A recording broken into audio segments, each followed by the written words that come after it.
Welcome to Spoken English Part 2. This is an introduction class in which you know about what you will learn in Part 2. Spoken English Part 2 కి స్వాగతం. ఇది introduction class. మీరు part 2లో ఏమి నేర్చుకోబోతున్నారో ఈ క్లాస్లో తెలుసుకుంటారు. What do we learn in Part 2? We learn how to master spoken English in Part 2. To master spoken English, we should be able to translate Telugu sentences into English perfectly. For that we need to have complete knowledge of tenses. Before knowing about tenses, we should know not only the structures of Telugu and English sentences but also the difference between them. మనం part 2లో ఏమి నేర్చుకుంటాం? మనం part 2లో spoken ఇంగ్లీష్లో ఎలా ప్రావీణ్యం సంపాదించాలో నేర్చుకుంటాం. స్పోకెన్ ఇంగ్లీష్లో ప్రావీణ్యం సంపాదించాలంటే తెలుగు వాక్యాలను ఇంగ్లీష్లోకి అనువాదం చేయగలగాలి. దానికి టెన్సెస్ యొక్క పూర్తి పరిజ్ఞానం అవసరం. మనం టెన్సెస్ గురించి తెలుసుకునే ముందు మనం తెలుగు మరియు ఇంగ్లీష్ వాక్యాల నిర్మాణం గురించి మరియు వాటి మధ్య ఉన్న తేడా గురించి తెలుసుకోవాలి.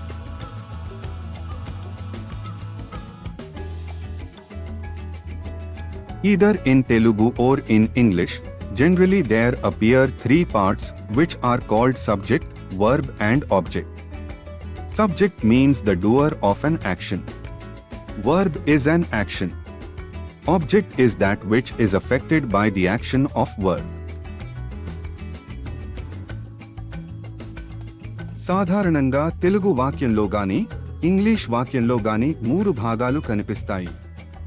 అవి కర్త, క్రియ మరియు కర్మ. కర్త అంటే పనిని చేసేది. క్రియ అంటే పని. కర్మ అంటే క్రియ చేత ప్రభావితం చేయబడేది. There is some structural difference between English and Telugu. In case of Telugu sentences, the structure is subject plus object plus verb. In case of English sentences, the structure is subject plus verb plus object. It means that, in case of Telugu sentences, first comes subject, next comes object and verb comes in the end. In case of English sentences, first comes subject, next comes verb and object comes in the end. Let us see an example. వాక్య నిర్మాణం విషయంలో తెలుగు వాక్యాలకు మరియు English వాక్యాలకు మధ్య కొంత తేడా ఉంటుంది. తెలుగు వాక్యంలో మొదట సబ్జెక్ట్, తరువాత ఆబ్జెక్ట్, చివర వర్బ్ వస్తుంది. ఇంగ్లీష్ వాక్యంలో మొదట సబ్జెక్ట్, తరువాత వర్బ్, చివర ఆబ్జెక్ట్ వస్తుంది. ఒక ఉదాహరణ చూద్దాం.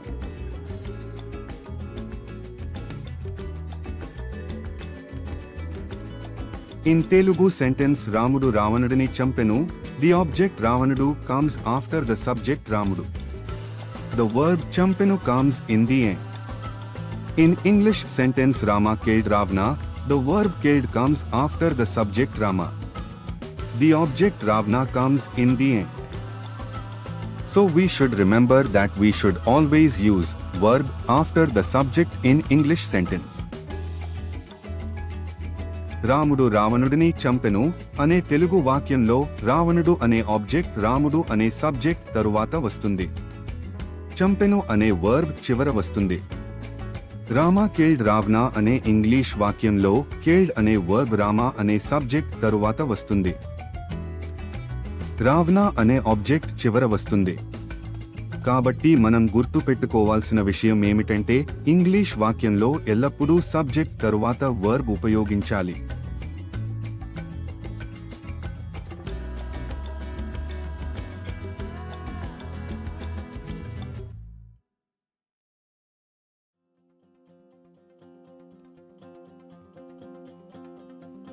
Now let us know about tenses.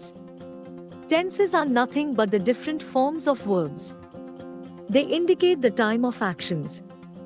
It may be the present, the past or the future. మనం ఇప్పుడు టెన్సెస్ గురించి తెలుసుకుందాం. టెన్సెస్ అంటే క్రియ యొక్క వివిధ రూపాలు.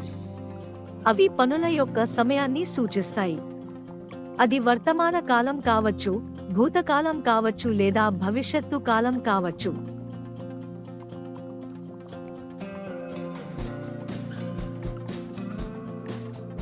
See the example, she is serving food. In that sentence, the verb form is serving denotes an action which is going on at this moment in the present. It indicates the present tense. She is serving food అనే ఉదాహరణ చూడండి. ఆమె భోజనం వడ్డిస్తున్నది. ఆ వాక్యంలో is serving అంటే వడ్డిస్తున్నది అనే క్రియ యొక్క రూపం ప్రస్తుత ఈ క్షణంలో ఏమి జరుగుతున్నదో తెలియజేస్తున్నది. ఇది వర్తమాన కాలాన్ని సూచిస్తున్నది.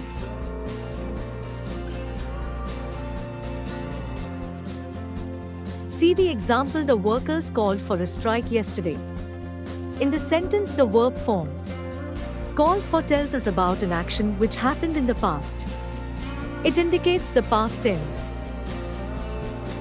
The workers called for a strike yesterday అనే వాక్యాన్ని చూడండి. ఆ వాక్యంలో call for అంటే పిలుపునిచ్చారు అనే క్రియ యొక్క రూపం గతంలో జరిగిపోయిన పనిని తెలియజేస్తున్నది. ఇది భూతకాలాన్ని సూచిస్తున్నది.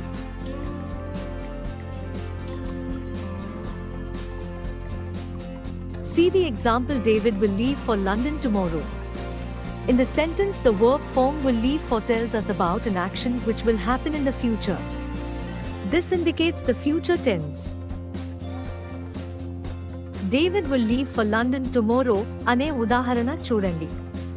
ఆ వాక్యంలో will leave for అంటే బయలుదేరుతాడు అనే క్రియ యొక్క రూపం భవిష్యత్తులో జరగబోయే పనిని తెలియజేస్తున్నది. ఇది భవిష్యత్తు కాలాన్ని సూచిస్తున్నది. Now we learn about types of tenses. There are mainly 3 kinds of tenses. They are: the first one is the present tense, the second one is the past tense, and the third one is the future tense. మనం ఇప్పుడు tenses ఎన్ని రకాలో తెలుసుకుందాం. Tenses ప్రధానంగా 3 రకాలు. అవి మొదటిది the present tense, రెండవది the past tense మరియు మూడవది the future tense.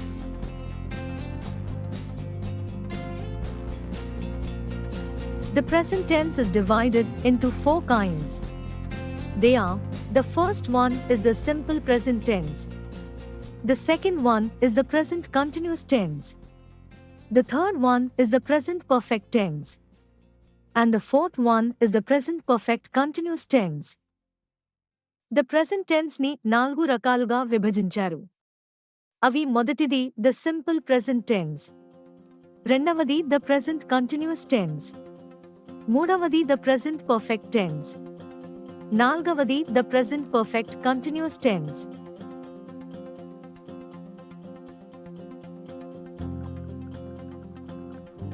The past tense is divided into 4 kinds.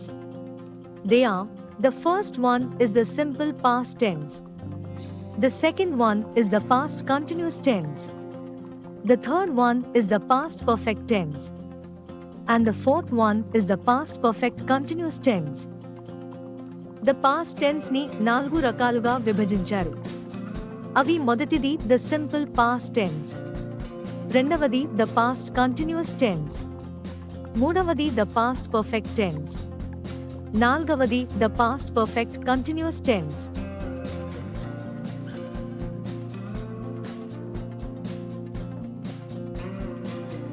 The future tense is divided into 4 kinds. They are: the first one is the simple future tense, the second one is the future continuous tense, the third one is the future perfect tense, and the fourth one is the future perfect continuous tense. The future tense ని 4 రకాలుగా విభజించారు. అవి మొదటిది the simple future tense, రెండవది the future continuous tense, మూడవది the future perfect tense, నాల్గవది the future perfect continuous tense.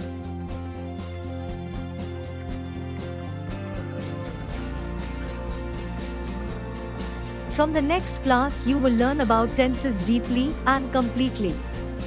You will learn how to use tenses, their structures, their examples and how to form sentences in English using tenses. Next class నుండి మీరు tenses గురించి లోతుగా మరియు సంపూర్ణంగా నేర్చుకుంటారు.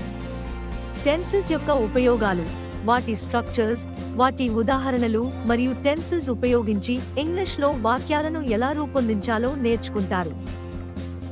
Whenever this video gets 50 likes and 50 comments, the next video which tells you about the simple present tense will be released immediately. So you please like and comment yes in the comment section. ఈ వీడియోకి 50 likes మరియు 50 comments వచ్చిన వెంటనే the simple present tense గురించి తెలిపే next video విడుదల చేయడం జరుగుతుంది. కాబట్టి దయచేసి మీరు ఈ వీడియోని లైక్ చేసి ఎస్ అని కామెంట్ చేయండి.